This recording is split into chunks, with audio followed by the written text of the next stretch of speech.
guys, apa kabar semuanya? Kembali lagi di channel saya di Kobe TV. Ini depan Anda sudah ada murai batu betina. Ini kondisinya tidak fit. Ini sebenarnya dikarenakan burung ini sedang bermasalah. Nah, jadi ini adalah pasangan si legend yang saya poligami kemarin. Nah, ini saya angkat karena saya lihat kenapa dia di bawah terus. Kemudian saya tangkap dan ternyata memang ada masalah pada burung murai batu ini ya.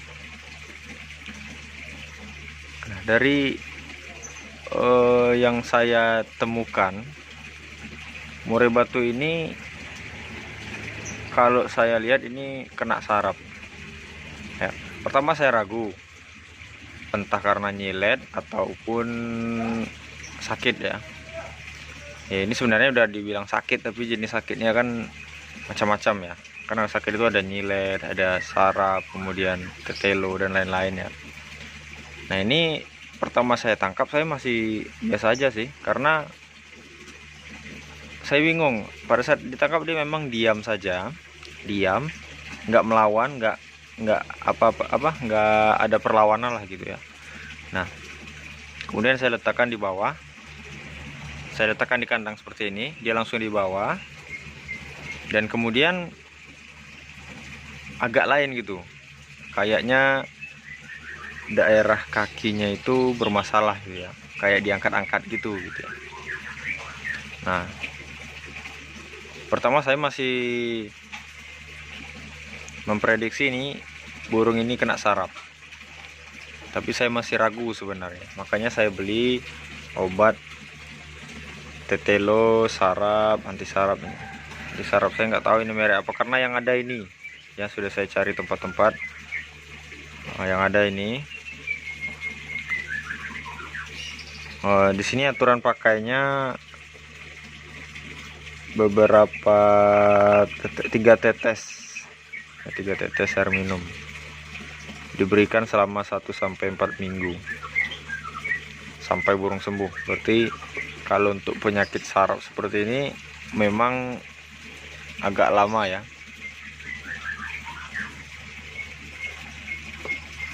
Nah, tadi pagi itu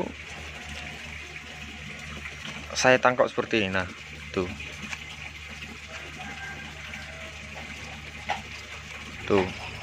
dia kalau kebalik mereng-mereng, nggak bisa berdiri gitu ya. Tapi kalau udah berdiri dia masih bisa berjalan gitu. Tuh, sayapnya kemudian getar-getar itu. Tadi pagi juga sayapnya bergetar-getar seperti itu. Itu sudah dipastikan burung ini memang kena sarafnya guys ya. Nah, mungkin teman-teman bertanya, kok bisa burung ini kena saraf dan dari mana penyebabnya penyakit saraf ini gitu ya. Jadi kalau saya simpulkan, yang sudah pernah pengalaman juga, yang pertama bisa terjadi karena faktor pakan ya. Karena faktor pakan mungkin yang basi ataupun tidak layak lagi, itulah yang membuat burung menjadi penyakitan. Kemudian juga bisa dikarenakan burung kehabisan makan, sering kehabisan makanan gitu ya. Nah, itulah yang membuat burung menjadi stres dan kelaparan gitu ya, sehingga jadinya bisa terjadinya juga kena saraf, tapi nggak tahu itu prosesnya bagaimana. Tapi kalau saya simpulkan ya seperti itu gitu ya. Nah, kalau untuk kandang, mungkin kalau kandang yang kotor itu juga bisa mempengaruhi burung murai batu kena sarafnya. Jadi mungkin bagi Anda yang malas untuk membersihkan kandang, ya kalau bisa dibersihkan. Nah, tapi kalau ini saya masih bingung ini faktor apa gitu ya. Tapi tidak jauh dari faktor-faktor yang tadi. Tapi kalau saya simpulkan, kayaknya ini karena makanan gitu ya. Karena kemarin itu saya pada saat penjodohan ini kan saya kasih pur ya, nggak saya kasih makan yang enak-enak, saya kasih pur.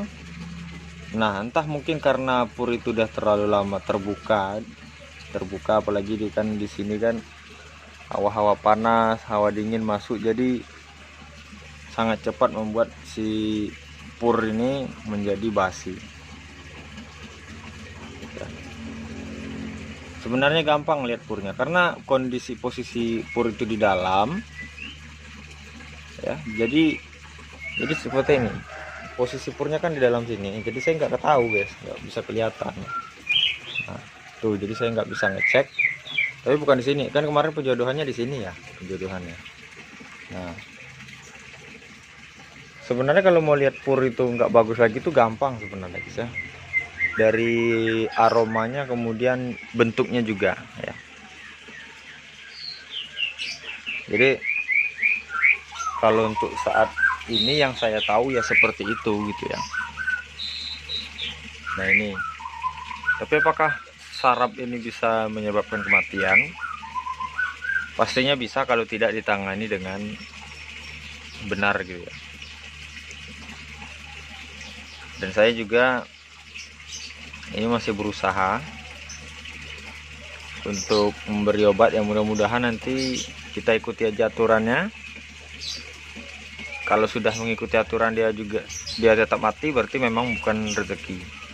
Tapi memang kebanyakan kalau sarap itu dia nggak mati ya. Kebanyakan itu tingkat kematiannya itu kecil gitu ya kalau kita rawat benar-benar gitu ya.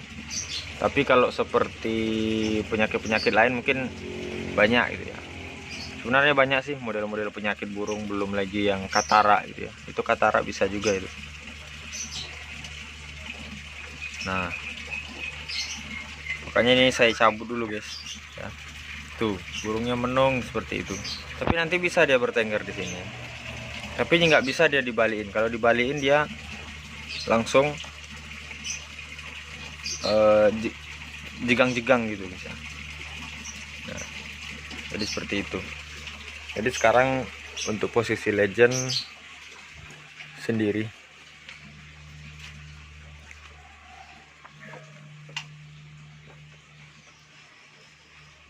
Si legend sendiri.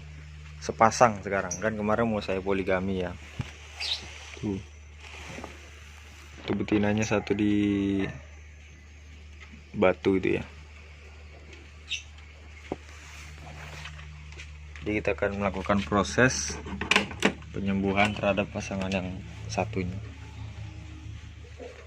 Itu legend. Pasangan yang satu lagi. Kalau pasangan yang satunya masih gesit sih.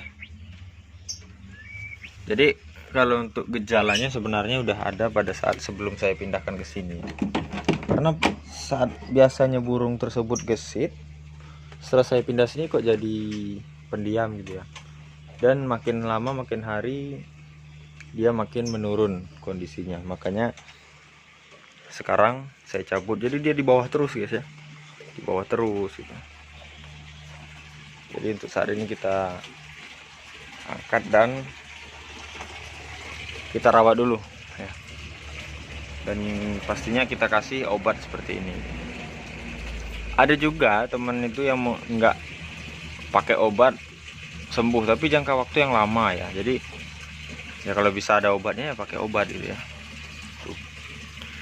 Jadi nanti ini setelah kembali pulih, ya mudah-mudahan cepat pulih dan bisa kita poligamikan lagi ya.